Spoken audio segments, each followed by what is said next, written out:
මම පෞද්ගලිකවම ආසම පර්ෆියුම කෙනෙක් තමයි ඉම්රාන් ෆස්ලානි. එයාගේ තවත් මැජික් එකක් තමයි මේ අෆ්නාන් හිස්ටොරික් ඔල්මෙඩා. අද අපි කතා කරමු මේ පර්ෆියුම් එක ගැන.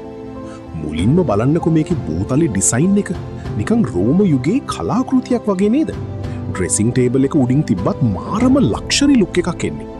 මේක ස්ප්‍රේ කරපු ගමන් මුලින්ම එන්නේ මාරම ෆ්‍රෙෂ්, ස්පයිසි සහ ලෙමන් බර්ගමොට් මිශ්‍ර සුවඳක්. නිකන් ෆ්‍රෙෂ් එනර්ජි එකක් ඇඟට දැනෙනවා. විනාඩි කිහිපයක් යද්දී මේ ෆ්‍රෙෂ් ගතියත් එක්ක ජැස්මින් සහ මාරම පිරිමි පෙනුමක් දෙන සීඩර්වුඩ් වගේම පැචුලි සුවඳ ඉස්මතු වෙන්න ගන්නවා. සරලවම කිව්වොත් මේක බ්ලූ ද ෂැනෙල් පර්ෆියුම් එකට ගොඩක් සමාන, හැබැයි ඊට වඩා මාරම යුනීක්, සරාගී, සෙක්සි ට්විස්ට් එකක් තියෙන සුවඳක්. පර්ෆෝමන්ස් ගැන කතා කළොත් පැය 8ක් වගේ හොඳ ලොන්ජිවිටි එකක් තියෙනවා. ඔයා ක්ලීන්, ප්‍රොෆෙෂනල්, ඒ වගේම ලක්ෂරි සුවඳකට කැමති නම් හයි-එන්ඩ් ක්ලයන්ට් මීටින් එකකට, ඩේට් එකකට නැත්නම් නයිට් අවුට් එකකට යන්න සුපිරිම චොයිස් එකක් තමයි මේ හිස්ටොරික් ඔල්මේඩා කියන්නේ. ෆුල් බොටල් එකක් ගන්න කලින් මේ සුවඳ ඔයාට ගැලපෙනවද කියලා බලන්න අපෙන් 5ml හෝ 10ml ඩීකෑන්ස් ඕඩර් කරන්න පුළුවන්.